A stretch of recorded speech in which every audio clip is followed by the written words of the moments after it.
Wow, Allentown, what the hell? Allentown is the third largest city in Pennsylvania. This is the place where my mother was not born, but was essentially raised before she decided to do the hipster thing and go to New York in the 60s, where she met an Italian guy who was a musician. um, Allentown is for me, like, I remember a lot of the things in here, like the PPNL building. Apparently, this was the architect who would later make the Empire State Building. Had designed this, right? And when my grandfather lived in the southern part of Allentown, you would come out of the back door. You would walk out to where he had laid out his garden and his greenhouse that he built by hand in his late 70s. Right? And you would see the PPNL building right there, far enough away, but you would see it there. And at night, it would be lit up blue and red, almost like one of those popsicles, right? Right, and it was interesting. They thought Allentown was going to be a huge thing. Okay, it was a bit premature, right? The population would plateau, 100,000, and would never. The tall building would be built in Allentown, right? So it's pretty much the only skyscraper you have. You have these other buildings that take the skyline up, but as you will see, there's really not much being missed, right? Allentown is not doing too well now. Okay, a lot of people moved outside. Outside of Allentown is okay, but the actual city itself has been like many cities, which is the American story. Further back, but particularly in the 80s for places in Allentown, places in Reading.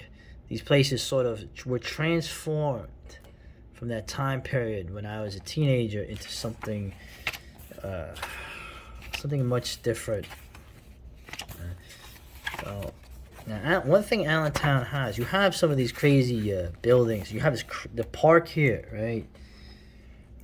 Yeah, the Trexler Memorial Park. I remember this. My mother actually fell in the water as a little girl and had to walk home in the cold. Right?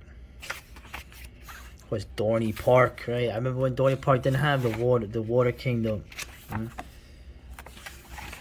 Look at all the people out there. Look at this, 1917. Look at all these people dressed very well, very nice. Right? This was the church my mother went to. It's ironic that where they lived originally, it's funny. One thing they didn't have in this was the brewery, the Neuweiler Brewery, which is Neuweiler Brewery was one of those futuristic, like the Poth Brewery that they used to have in Philly. These were futuristic, like progressive era, utopian looking city kind of breweries. I don't know how to describe them. They didn't have a picture of that in here. Okay, it's still up and it's still sitting there in a very rough part of Allentown, and of course the right. This bridge here, this bridge here, there's no water underneath. This is a bridge where there's no water underneath. So, uh, this is how you go from the city to south, the southern part of Allentown. A lot of people would jump off this thing too. But, I want to show you something real quick. Of course, it's a famous song by Billy Joel in the 80s. Okay. Right, we're living here in Allentown and we're closing all the factories down. Well, that sort of happened. Although the song was originally, the song, it's a whole other thing, but he pretty much described what had happened in Allentown. Okay. Of course, the steel mill was in Bethlehem, and the steel mill is now a casino. How appropriate for America. Trying to show you something here as a memory, because it doesn't, I'm sure this stuff doesn't mean anything to you, but I should have done this. We go forward. There we go. Look at this. Look at what they used to have back in the day. Right, the Lehigh Valley Station, passenger station. Right, look at that. Look at the architecture. And of course, you had the Central New Jersey Railroad. There was actually a line that ran from here to Manhattan, and it was an electric line when they would get out of Allentown. My mother remembers taking it as a little girl. Okay? And she remembers this plain as day because they lived near here. Ironically, where they lived, right here, the station, in the early 60s, the station fell victim to urban renewal efforts. So much of your old architecture was knocked down even before the urban renewal, but urban renewal really put a hit on really murdered a lot of these places. Urban renewal efforts, did they work? Everything after the fucking 60s was downhill.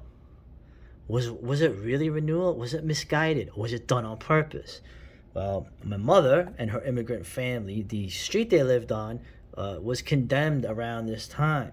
And they were essentially forced to leave the street. And I remember my grandfather, two other families, and two Puerto Rican families, actually, right, if you know Allentown, they didn't want to move.